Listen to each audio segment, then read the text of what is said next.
Democratic republic of కాంగోలో అరుదైన Ebola virus కొత్త రకం తీవ్ర కలకలం చెబుతోంది. ఈ ప్రాణాంతక వైరస్ బారిన పడి మరణించిన వారి సంఖ్య 134కు చేరుకుంది.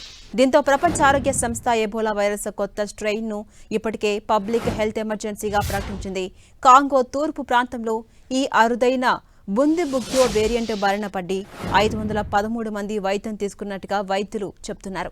ఎబోలాలో అత్యంత అరుదైన బుండిబుగ్యో స్ట్రెయిన్ కారణంగానే ప్రస్తుతం కేసుల సంఖ్య గణనీయంగా పెరుగుతోంది.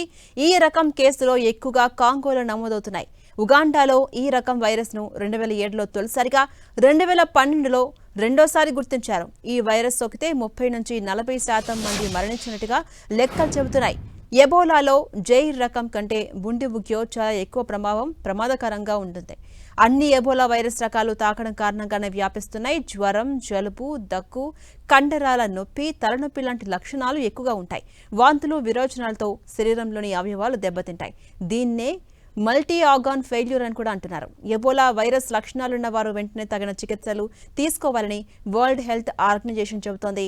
శరీరంలో రోగనిరోధక శక్తి తగ్గితే ఈ వైరస్ వ్యాప్తి పెరుగుతుంది. దీంతో ఇమ్యూనిటీ ఇచ్చే ఆహార పదార్థాలు ఎక్కువగా తీసుకోవాలంటూ వైద్యులు హెచ్చరిస్తున్నారు. ఇక ఈ ప్రాణాంతకర వైరస్ బారిన పడ్డ ఒక అమెరికా పౌరుడిని అత్యవసర చికిత్స నిమిత్తం జర్మనీకి తరలించినట్టుగా అమెరికా వ్యాధి నియంత్రణ నివారణ కేంద్రం కూడా ప్రకటించింది. బాధితుడిని సెర్జు క్రిస్టియన్ మిషన్ అనే సంస్థకు చెందిన మెడికల్ మిషనరీ పీటర్ స్టాఫోర్డ్గా గుర్తించారు. అమెరికా అధికారుల అభ్యర్థన మేరకు బెర్లిన్లోని ప్రముఖ చారిటీ యూనివర్సిటీ హాస్పిటల్లో ఉన్న ప్రత్యేక ఐసోలేషన్ వార్డులో ఆయనకు చికిత్స అందించేందుకు ఏర్పాట్లు చేస్తున్నట్టుగా జర్మనీ ఆరోగ్య మంత్రిత్వ శాఖ ధృవీకరించింది.